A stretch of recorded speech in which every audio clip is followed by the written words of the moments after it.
video, I'll be showing you how to make custom-made acrylic phone stands using a UV printer, laser cutter and an acrylic line bender.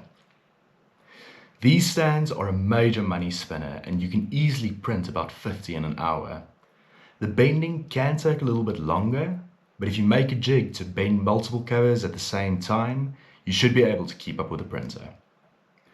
With that being said, let's jump into the video. We start off by importing the previously designed outline for the phone stands into our design software. I use CorelDRAW. After importing the outline, we can go ahead and add our logo. Since we're printing on a matte black substrate, we'll change the logo color to white.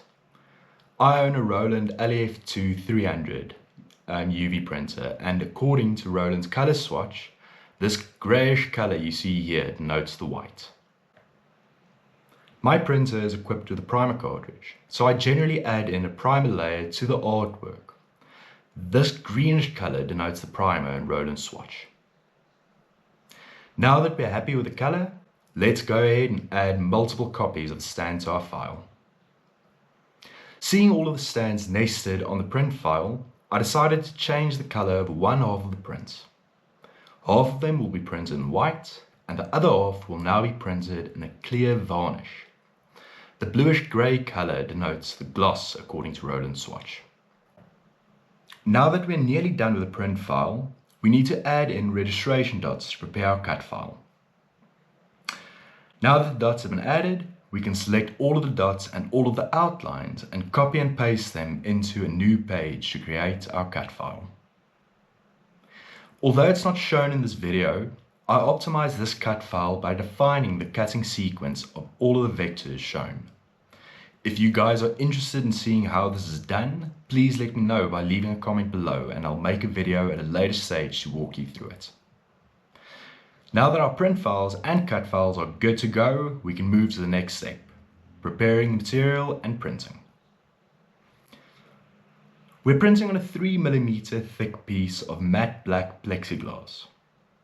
To prepare the material, start off by removing the protective film on the matte black side and use a damp cloth to wipe the surface. This is important as it removes all of the static electricity present on the surface which can interfere with printing. Next, we grab our material and head on over to the UV printer. I've made a habit of ordering my material cut to the same size as my UV printer's total bed size. This makes it very easy and very quick to square up your material and greatly reduces changeovers. Now that the material is loaded, we can start printing. 3 layers are printed in 2 parts. The first print adds the primer layer and then the white layer. The second print adds the gloss or varnish layer. With the print now done, we can grab our sheet and head on over to the laser. I own a Trotec Q400 and opted for the little camera attachment when I bought the machine. And honestly, the decision to add this attachment was by far one of the best choices I've ever made.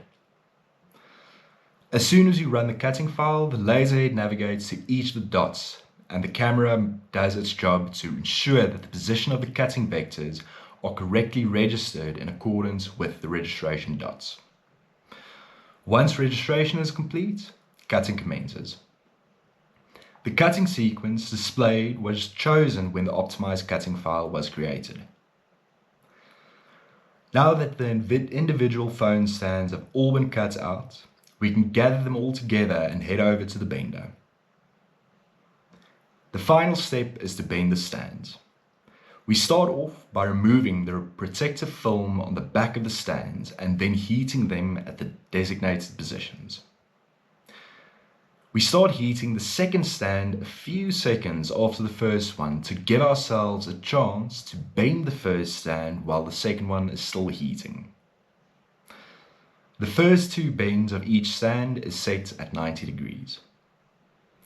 After these 2 bends are done, we can start heating the next line and set the angle for the next bend at 75 degrees. Now that the next angle is set, We complete the heating process and bend the next line on each stand. We now have to set the angle for the last bend, 45 degrees. After setting this angle, we heat the lines and perform the last bends on each stand. After cooling for a moment, we can switch off the line bender and remove our stands. I personally like the gloss or varnish print on the matte black surface. It looks like a tone-on-tone print never disappoints. And that's it. If you like this video, don't forget to like, subscribe and hit the bell to get notified. Thanks for watching.